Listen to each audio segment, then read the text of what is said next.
et de la mobilité politique. Bon, merci beaucoup. Est-ce qu'on peut démarrer là?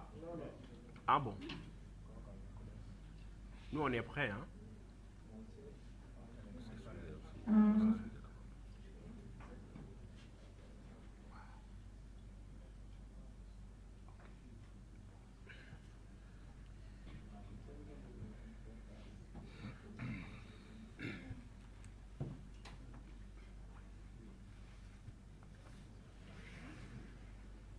bi yëpp ci Arsenal bi la bokk.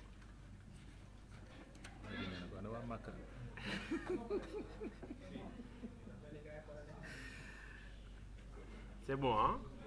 Bon, ta famille là, c'est bon, hein? Voilà. Merci beaucoup,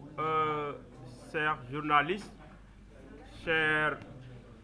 amis, camarades, membres du groupe d'information républicain. Est-ce qu'on peut avoir un peu de silence pour que nous-mêmes qu'on puisse entendre ce qu'on dit là?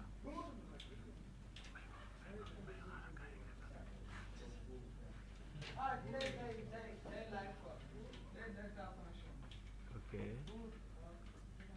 Mais am na fi ah mot de passe bi mi ngi fi.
It's okay.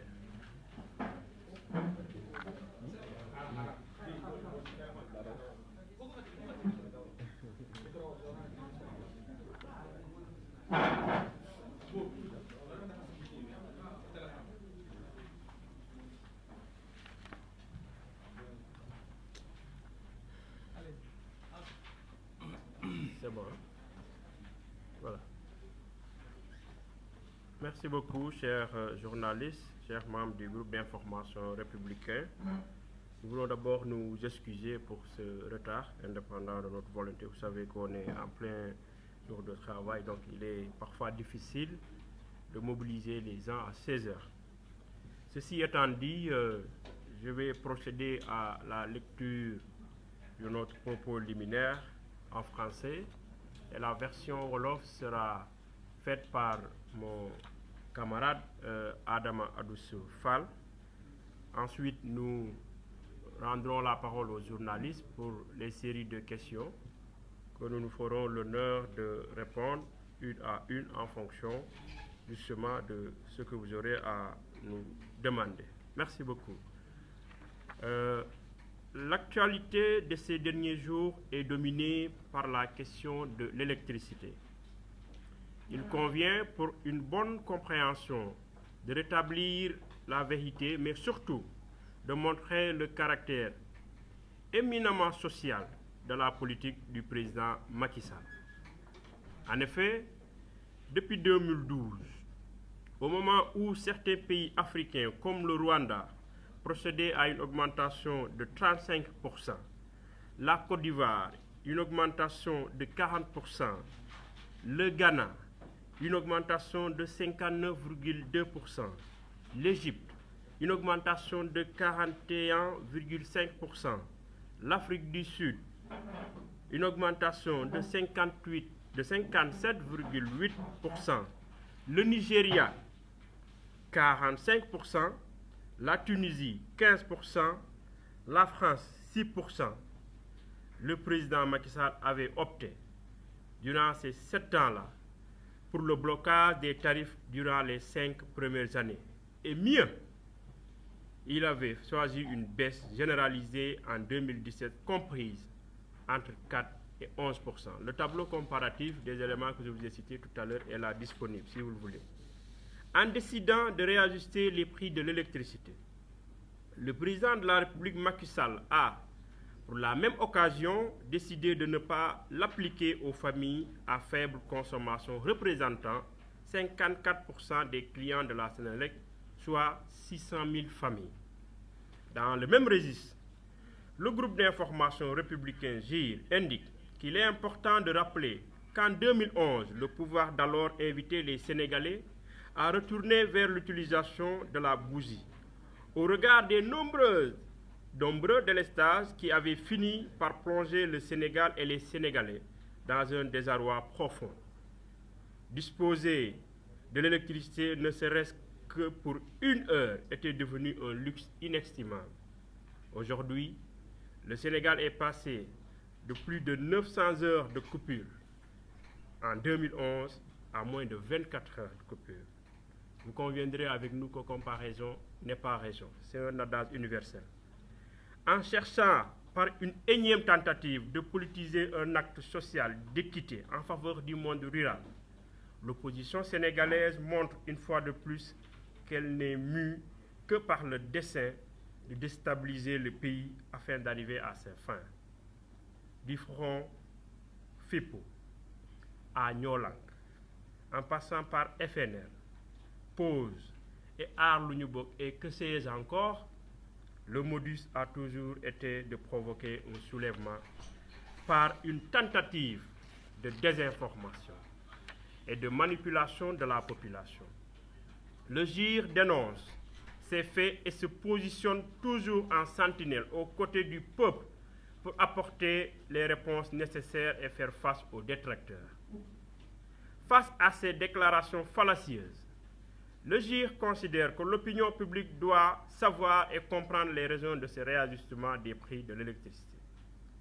La CRSE avait suggéré une hausse de 39% pour permettre à la Sénélec d'être compétitive. L'État donnait une subvention de 26% afin de maintenir les prix, malgré les pertes commerciales mensuelles de 10 milliards. L'État décide de supporter alors les 20% de la subvention et de faire porter les 6% aux gros consommateurs. Les gros consommateurs, ça doit être écrit en lettres gras, pour que nous le comprenions à cet effet. La Sénélec garde ses prix de banque et la tranche sociale n'est pas concernée par la hausse. Pour atteindre l'accès universel pour l'électricité en 2025, le GIR exhorte le gouvernement du Sénégal à continuer sa politique d'électrification rurale afin de mettre fin aux inégalités sociales. Un pays ne peut atteindre l'émergence avec des zones non électrifiées. Le GIR félicite vivement le président de la République sur les prouesses économiques du gouvernement, car au sortir du marathon budgétaire, les Sénégalais ont vu un budget national qui passe de 2500 milliards de francs CFA en 2013 à 4200 milliards en 2020. Nous terminons par rappeler à l'opinion les missions du groupe d'information républicain qui sont l'information, la communication et la vulgarisation des actions du président Macky Sall, d'où l'objet de notre tournée nationale qui a débuté le 8 décembre dernier à Thiès, sanctionnée par un satisfecit entier. En préparation pour l'étape 2 de la tournée Yokkute Sénégal avec Macky Sall, le GIR réaffirme son engagement au chef de l'État M. Macky Sall, président de l'Alliance pour la République, de Benno Bokk Yakaar et de la majorité présidentielle. Fait à Dakar le 17 décembre 2019, le groupe d'information républicain.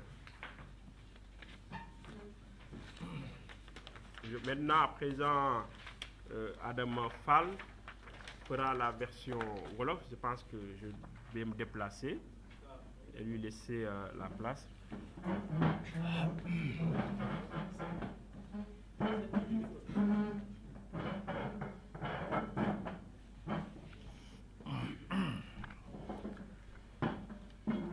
jërëjëf Ansou gannaaw biñ leen nuyoo jox leen ku ci nekk seen wàccuwaay jéggalu presse bi ci absence bi di ñu dem lu dul liiral leen rek ci tënk li nga xam ni moo génne tukkee ci waxtaan bi ñuy waxtaan ak tey jàkkaarloo ko ak yéen pour leeral sénégalais yi li xew exactement parce que coow li bari na fan yi ci biir Sénégal coow li ko lëmbe mooy mbirum courant moo tax kuréel gi nga xam ni mooy GIR groupe d'information gouvernementale taxaw pour leeral askan bi ci lan moo sabab yokkute boobu wala defaraat njëgu courant bi au niveau du Sénégal dafay am solo nit ñi xam lan moo sabab loolu parce que Sénégal gis nañ ni dafay bari ay nit ñuy coow parce que tamit li xaw a tax sax ñu tardé parce que dafa amoon ñoo xamante ni ba ñu tàmbalee ba léegi tey ñi ngi tudd ñoo lànk mais démb ñi ngi tuddoon futtu gannaaw barke démb ñi ngi tuddoon FNR beneen jour ñi ngi tuddoon leneen ñoom ñoo doon wootewaat pour wóor aksan bi ci loo xamante ni kenn texul ci loolu ñu ne dañu seetlu depuis 2012 dafa am loo xamante ni dafa am ci Afrique ñu tàmbale ko ci dëkk yu mel ni Rwanda Ghana pays africain yu bari dañoo yokk seen njëgu courant ki ci gën a tuuti ci yokk bi France la mooy pays européen ci 6% ci pays africain yi ki ci gën a tuuti Rwanda la 35% te Rwanda nag bu ñu fàtte ni ñun Sénégal moom Afrique moom la ñu jël référence par rapport à beaucoup de choses Nigéria bi nga xam ni dëkku pétrole la gaz courant yokku na mais puisque warul mën a tax ñun ñu war a yokk courant mais su yokkute amee war nañ mën a taxaw waxtaan askan bi parce que gis nañ ni le président de la République yokkul moment boobu ba mu jotee dafa bloqué prix yi bàyyi ko ba 2017 de 2012 à 2017 amul yokkute njëkk ca 2017 ci la ne damay wàññi sax courant bi faf jëlee ko ci njëg mi mu newoon yow wàññi ci 11% dafay am solo nit ñi fàttali loolu donc ba mu ci wàññee 11% tey nag mu am situation bu taxaw situation bi mooy lan dafa am dëkk yu bari yoo xamante ni dans le cadre de l'électrification ñu war a atteindre nag électrification universelle dafa am dëkk yu bari yoo xamante ni dañu am courant ci biir Sénégal parce que taux d'électrification bi dépassé na 900 000 clients la Sénélec amoon tey ñi ngi togg ci 1 200 000 donc ça veut dire que 500 000 personnes 300 000 personnes yoo xamante ni yokk nañ ci courant bi daf ciy am solo ci loolu président ne yokkute de réajustement de dina am mais su ñuy def réajustement duñ ci boole ñi nga xam ni seen doole seen loxo jotul seen gannaaw mooy ñi ngi toll ci 60 000 600 000 familles ñi nga xam ni ñoo bokk ci client Sénélec yi muy 54% yoo xamante ni ci client Sénélec la ñu bokk mooy ñi nga xam ni seen facture day toll ci 15000 ñaari junni ba ñetti junni ñooñu yokkute bi bokk ci yokkute bi ñi mu concerné mais les gros consommateurs mooy borom entreprise yu rëy yi borom société yu mag yi borom ñi nga xam ni les gros consommateurs moom la yokkute bi concerné mooy maanaam première tranche bi yokkute bi bokk ci deuxième tranche bi su yokkute su amee 2% la mooy maanaam diggante téeméeri dërëm ba ñaar fukk ak benn ba ñaar téeméer ak ñaar fukk ak 1113 francs ngeen baal ma ci bois parce que wolof bi moo xaw a des donc ci loolu ci biir registre boobu ñun groupe d'information gouvernementale dafa am loo xamante ni dañ koy fàttali parce que nguuru Sénégal dañu tolloon ci jamono joo xamante ni xuy xamaj moo ci amoon xuy xamaj mooy sañu ñëwoon woote conférence de presse def 10 minutes de courant bi newul coupé tey nañu sant yàlla dinañ def suñu conférence de presse ba ñibbi suñu biir kër courant du ne kamaj xanaa su ne kamaj dañoo fay lamp ya te loolu su amee c'est parce que dafa am volonté politique bu am volonté politique boobu am moom le président de la République teg ñu xam gis ni Sénégal ni courant bi fi mu tolloon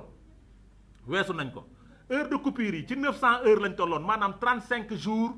par an lañ daan coupé tey li ñuy coupé ci Sénégal matul benn fenn ci at mi donc am na yokkute yu bari yoo xamante ni président de la République def na ko ci loolu c'est vrai que nag comparaison du raison comme ni koy gars yi di waxee ci loolu mu am nag ñoo xamante ni seen xol day génn seen xol day baax parce que effort yu bari su ko nguur gi defee pour régler la question des Sénégalais am na ñoo xamante ni seen pexe mooy naka la Macky Sall naka la ñuy naxasalee nguuru Macky Sall pour mën a toog ca place am ñooñu nag ba ñu tàmbalee seen yëngu du tey wax naa ko sànq sama njëlbeen wax yàgg na parce que saa yu président tegee ay acte fort pour dimbali ñi nga xam ni ñoo nekk ca àll ba di ñu ñuy tuddee le monde rural parce que président dafa ne dañuy xeex lu ñuy tuddee inégalité sociale ñooñu seen xol day génn parce que yaakaar nañu ñoom rek ñooy Sénégal président de Sénégal yemul Ndakaaru Sénégal adduna bi Sénégal gi yëpp la parce que 16 millions d'habitants la amul kenn koo xamante ni dañ la war a beddi rek wala dañ la war a ber loolu nag su loolu amee ñi nga xam ne ñoo féete ci beneen wàll ga te ñemew ñu li def di sol ay masque ñemew ñu wane ne ay homme politique lañ wala dañoo bokk ci parti taxaw nag di teg seen i kuréel tey nag ñu tuddee ñu ne loo xamante ni ñoo lànk ñun wax ñu ñoo lànk nga ne ñun ñoo nangu ñun lànkuñu parce que dañoo d'accord ci li nga xam ni moom le président wax ñu jéem a nag teg ay tentatives de déstabilisation di jéem a déstabiliser réew mi di manipuler population sénégalaise bi pour ñu bañ a comprendre exactement lan le président Macky Sall di def moo tax JIR taxawee taxawaayu sentinelle taxawee taxawaayu ñoo xamante ni dañuy taxaw pour défendre peuple sénégalais waxuñu défendre suñu défendre peuple sénégalais ba pare dañuy défendre président de la République Macky Sall parce que dootuñu nangooti désormais kenn manipuler peuple sénégalais bi dootuñu nangooti désormais kenn tax dalate ci kaw président de la République kenn na saxal liggéeyam moo tax ñu war a andi ay kàddu yu dees leeral nit ñi parce que am na wax yoo xamante ni yàq la rek lañ ci jublu moo tax JIR considéré ni dañu war a leeral askan bi wax leen réellement lan moo ci am parce que dafa am lu ñuy tuddee la commission de régulation du secteur de l'énergie li mu waxoon dafa ne woon dañu waroon yokk courant bi ci 39%. xanaa ko suñu yokkoon courant bi ci ni ko conseil de régulation des secteurs de l'énergie suñ ko nangu woon xanaa kon dëkk bi day tàkk mu ne dañu war a yokk courant bi ci 26%. état bi ne déedéet Macky Sall ne déedéet du ma ko nangu du ma yokk courant bi ci 26%. du ma yokk courant bi ci 39%. damay continuer subvention bi ma doon joxe parce que état da doon subventionné à hauteur de 26% njëgu électricité bi mi ngi fay état mi ngi fay bay fayal borom société yu mag yi bay fayal milliardaires yi mu ne taxaw leen nag ñu seetlu 26% yi ma daan def mënatuma ko damay joxe 20% 6% yi les gros consommateurs porté ko yokkute bi jëm ci ñoom lu yokkute boobu nag day permettre ñi nga xam ne ñoo nekk ci biir àll bi di néew di doole di baykat tey fay impôt nag parce que suñu jaayee seen gerte ba pare dañuy fay impôt baykat bi fay impôt permettre ñuy fay fonctionnaires yi di fay leneen ak leneen ñooñu dañuy fay impôt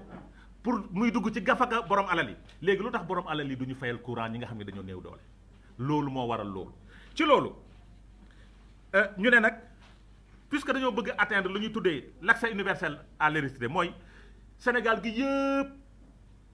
courant ñëpp am ko parce que inégalité sociale dafa war a jeex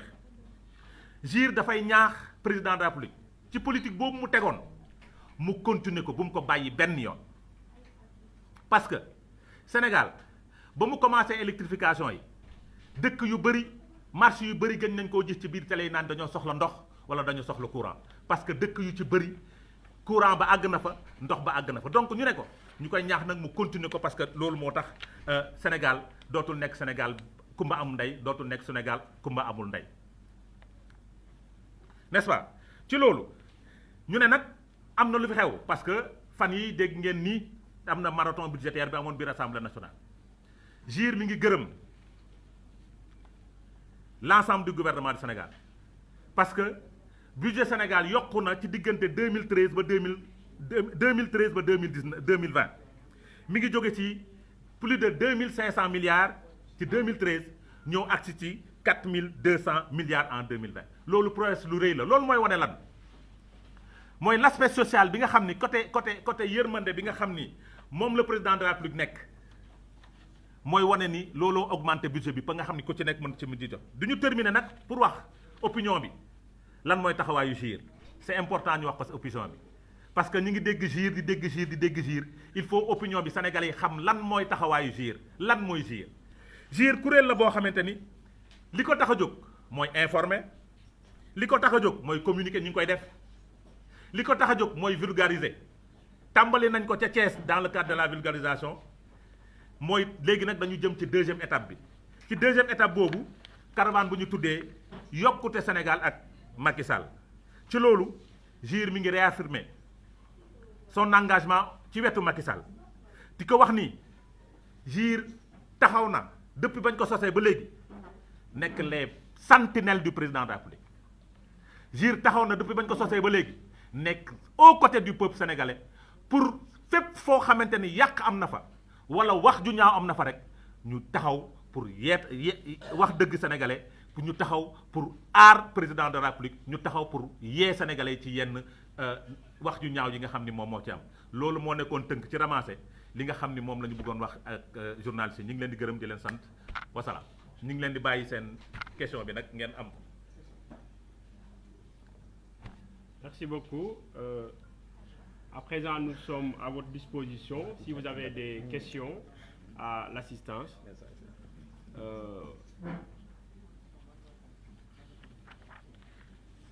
sommes à votre disposition, chers journalistes.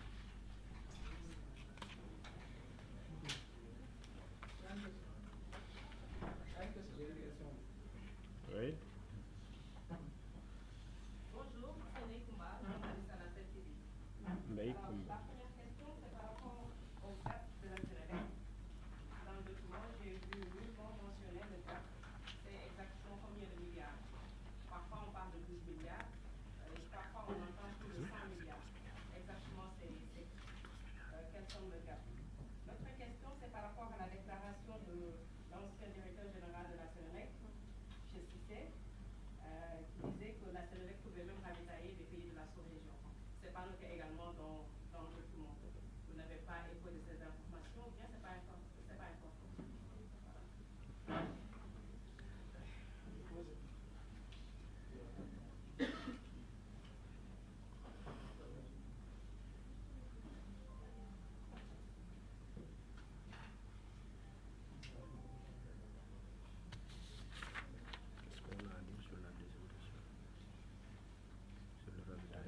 C'est parce que nous avons fait, c'est une vérité. Est-ce que nous avons pas cette information? Oui. C'est Abdoulaye Diop de la RFM. Diop, RFM. J'avais deux préoccupations. D'abord, c'est les problèmes qui se passent actuellement à la terre avec les tiraillements sur l'agriculture, si je peux l'appeler ainsi. L'autre chose, c'est Nyolank Nyoben. Vous avez parlé brièvement d'eux. Mais alors, ils ont reçu une mobilisation parfaite pour dire non à la hausse du prix de l'électricité. Donc, qu'est-ce que vous répondez à ça par rapport à l'appel reçu? Qu'est-ce que vous dites ça? Par rapport à la hausse aussi, il y a Moustapha Diakhaté, qui est de votre parti, qui est contre cette hausse-là. Alors que vous défendez cette hausse-là, qu'est-ce que vous lui répondez aussi? Okay.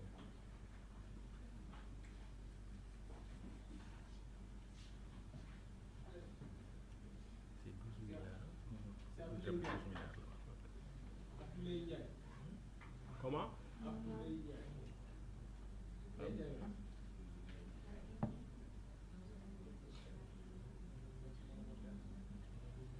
Oui. J'ai deux questions. La première est la suivante. On a vu la marche organisée donc le mouvement Nyolank Nyoben par rapport à ce point. Quelle réponse comptez-vous donner par rapport à ça? Secondo, aussi sur l'actualité politique, on a vu ces derniers jours des tiraillements ou des querelles au sein de cette mouvance. Quel commentaire cela vous inspire par rapport à la guerre de Ok.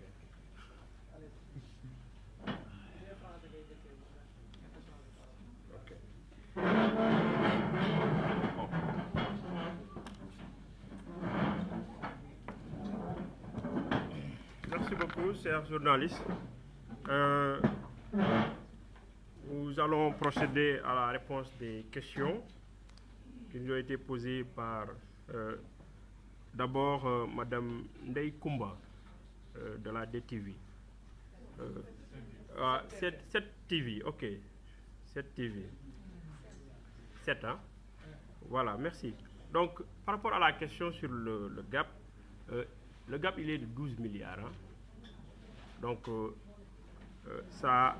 nous vous donnons aussi ces chiffres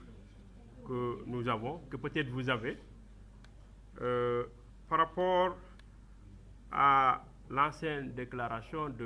à la déclaration de l'ancien directeur de la Sénélec, actuel ministre de l'énergie et du pétrole, sur le ravitaillement en électricité du pays, c'est une information, elle est accessible à tout le monde et c'est vrai.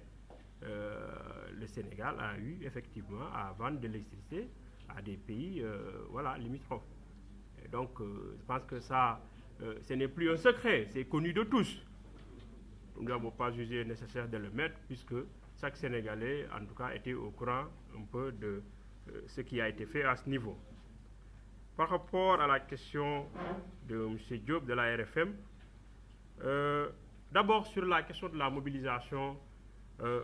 supposée réussie de Nyolang, il faut comprendre que l'objectif était de mobiliser 2 millions de Sénégalais, ce qui a été annoncé. Et je pense que les journalistes qui ont couvert cette marche ont pu remarquer que le nombre qui était présent était très loin du chiffre qui avait été annoncé. Alors, pour comparer avec l'objectif qui a été décliné avant la marche et en tout cas le résultat, je pense qu'il y a quand même un fossé. Et je pense que cette question-là, fondamentalement, la réponse a été donnée par la population. La réponse que nous comptons donner pour glisser sur la question de M. Abdoulaye Ndiaye, le GIR, en tant que plateforme, aujourd'hui compte organiser une tournée que nous avons déjà démarrée dans la dynamique de vulgarisation des réalisations du président Macky Sall, pour faire comprendre au monde rural, pour faire comprendre aux Sénégalais que le président Macky Sall n'est mu que par l'intérêt supérieur de la nation et que le président Macky Sall a pour ambition de permettre à chaque Sénégalais, où il se trouve, dans n'importe quelle localité où il peut habiter, de bénéficier des services sociaux de base. L'électricité n'est pas un luxe réservé à ceux de Dakar. L'électricité doit être accessible à tous. Et d'abord, il y a aussi, comme on l'appelle, l'accès à l'électricité universelle, qui est un objectif qui est calé sur 2025. Et je pense que fondamentalement, pour répondre à la dynamique du président Macky Sall, qui place l'équité territoriale et l'équité sociale au cœur de sa politique publique, cette mesure-là se justifie amplement, puisque le gouvernement aurait pu laisser la proposition justement de la commission de régulation du secteur de l'énergie, qui avait proposé une hausse de 26%, il aurait pu laisser en tout cas aux populations de supporter cette hausse. Mais l'État a décidé, le président Macky Sall, fidèle à sa logique, a décidé que l'État du Sénégal va supporter les 20% et laisser les 6% pour que les gros consommateurs puissent le supporter. Et cela permet justement aux zones rurales de bénéficier de l'électricité pour que tout le monde puisse au moins en bénéficier. Un Sénégal de tous et un Sénégal pour tous, quand le président Macky Sall le dit, voici la preuve par 9. Alors, sur les problèmes au niveau de l'APR, sur cette question, nous avons deux positions invariables. Et nous sommes fermes.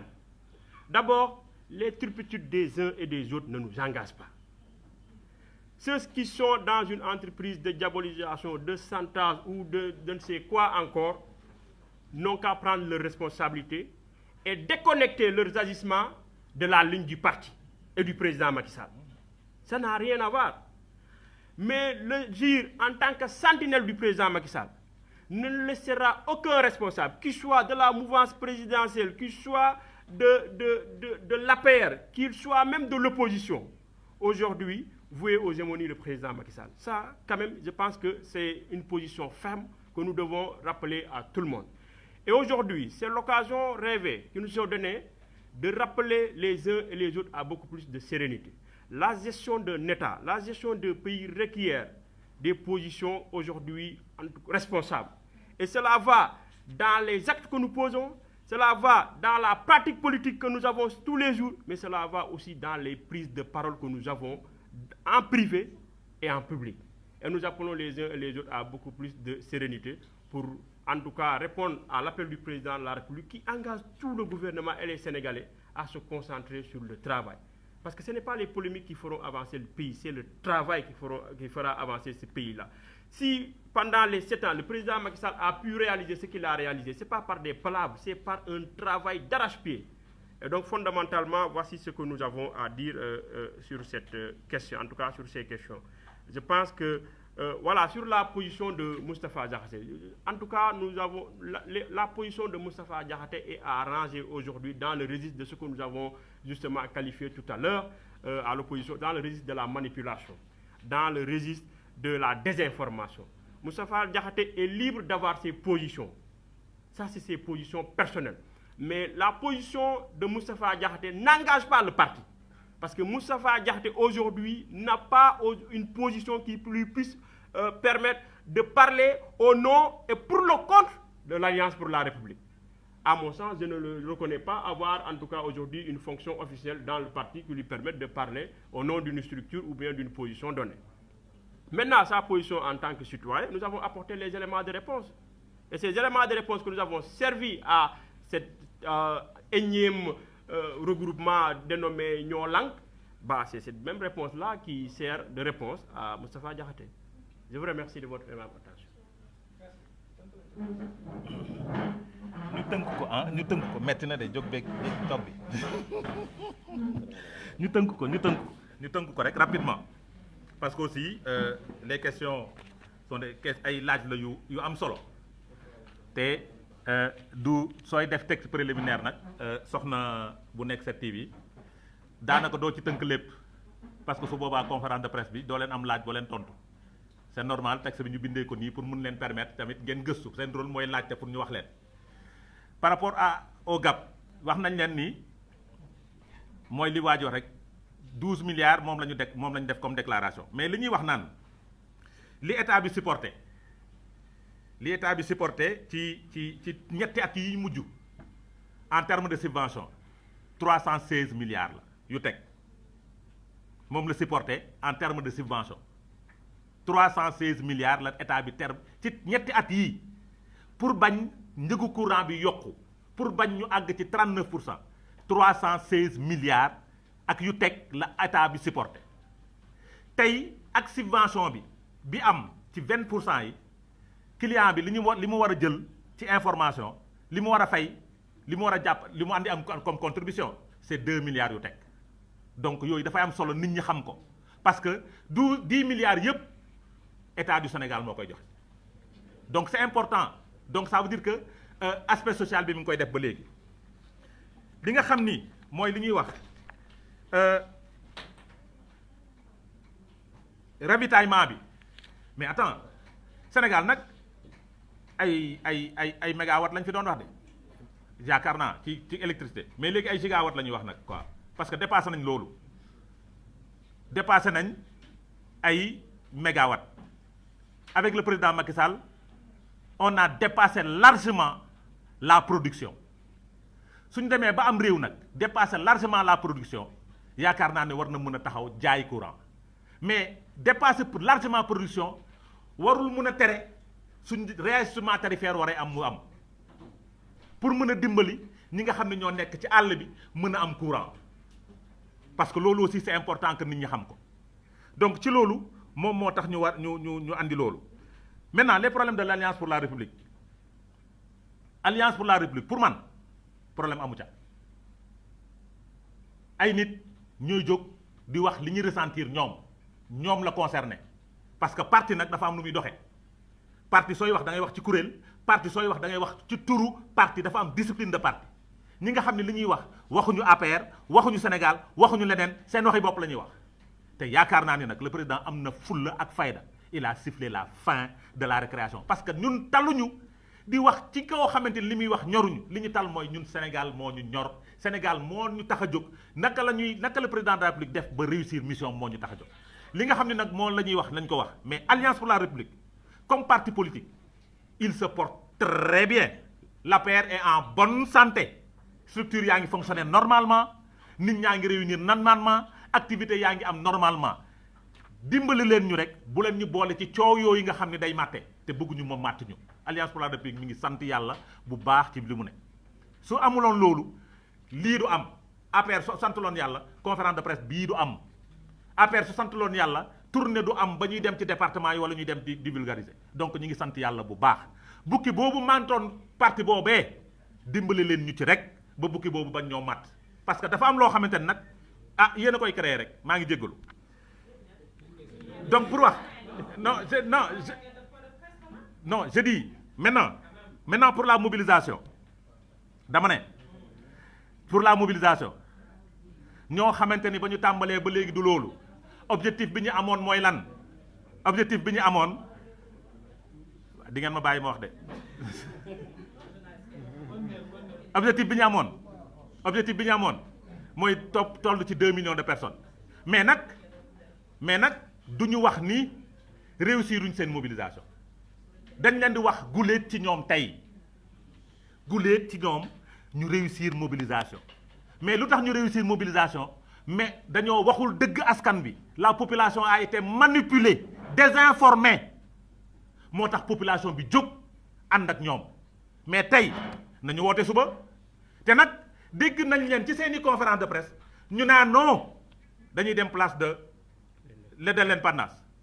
ñu ngi leen di xaar ba ñu dem place de l'indépendance parce que dafa am loo xamante ne nag ñun Sénégal lañ ne te xamante nañ ci biir Sénégal li amoon keroog yàlla xam na ni dootul amaat yàlla xam na ni dootul amaat parce que aussi mooy loolu beneen mbir les Sénégalais sont conscients de la situation te ànd nañu ak président de la République ci li nga xam ni moom la def parce que gis nga explication su amul dañuy naxasal xelu sénégalais yàq moo gën a gaaw defar nekkuñu nag ci tawu menace mais suñu rôle mooy expliquer informer dire la bonne vérité la bonne information à ce peuple et nous sommes en train de le faire li ñu leen wax mooy tëbuñu tëb rek yokk courant li ñu leen wax rek mooy neexuñu ñu yokk courant ça fait un peu mal parce que nag dafa am loo xamante ne nag il faut ñu wax ko sénégalais nag c'est normal ah parce que tàmmuñu woon yokku njëg tàmmuñu ko woon ah depuis 2012 ba léegi njëg yokkuwul Sénégal président Macky Sall moo tommal sénégalais yi wàññi njëg président Macky Sall moo tàmmal sénégalais yi stabiliser prix président Macky Sall moo tàmmal sénégalais yi yokku salaire président Macky Sall moo tàmmal sénégalais yi yokku indemnité de logement suñ demee nag ba yokku am waaye c'est normal da leen a bett mais nag yokkute bi ba léegi cette augmentation de 6% jegewul wàññi bi amoon parce que 11% la ñu wàññi woon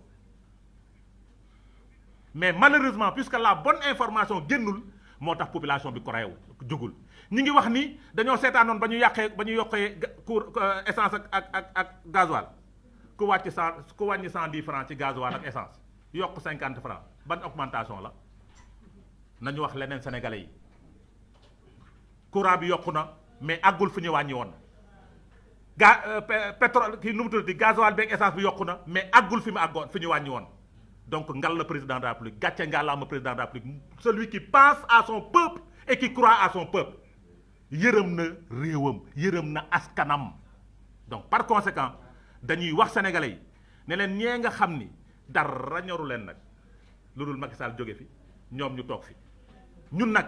li ñu ñor mooy wax leen dëgg liggéeyal leen defaral leen ba Sénégal toll ci l'émergence moom moo ñu ñor leneen ñoruñ donc loolu moo amoon li may wax je vous remercie pour Moustapha Diakhaté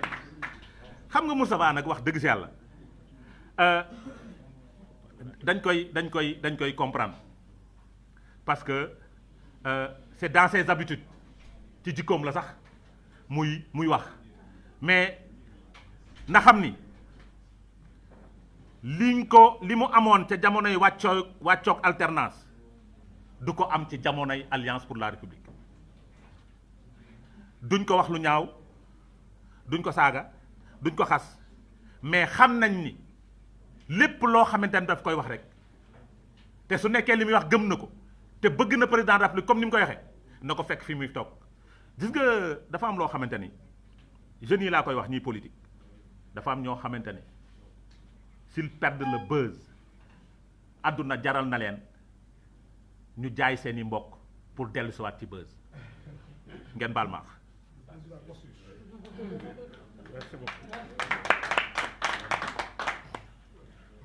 baax na.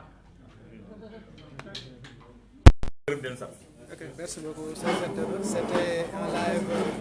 de presse du groupe d'information générale de l'APR ñoom ñu doon apporter réplique ñoo lànk le mouvement ñoo lànk on se donne rendez-vous très prochainement incha allah.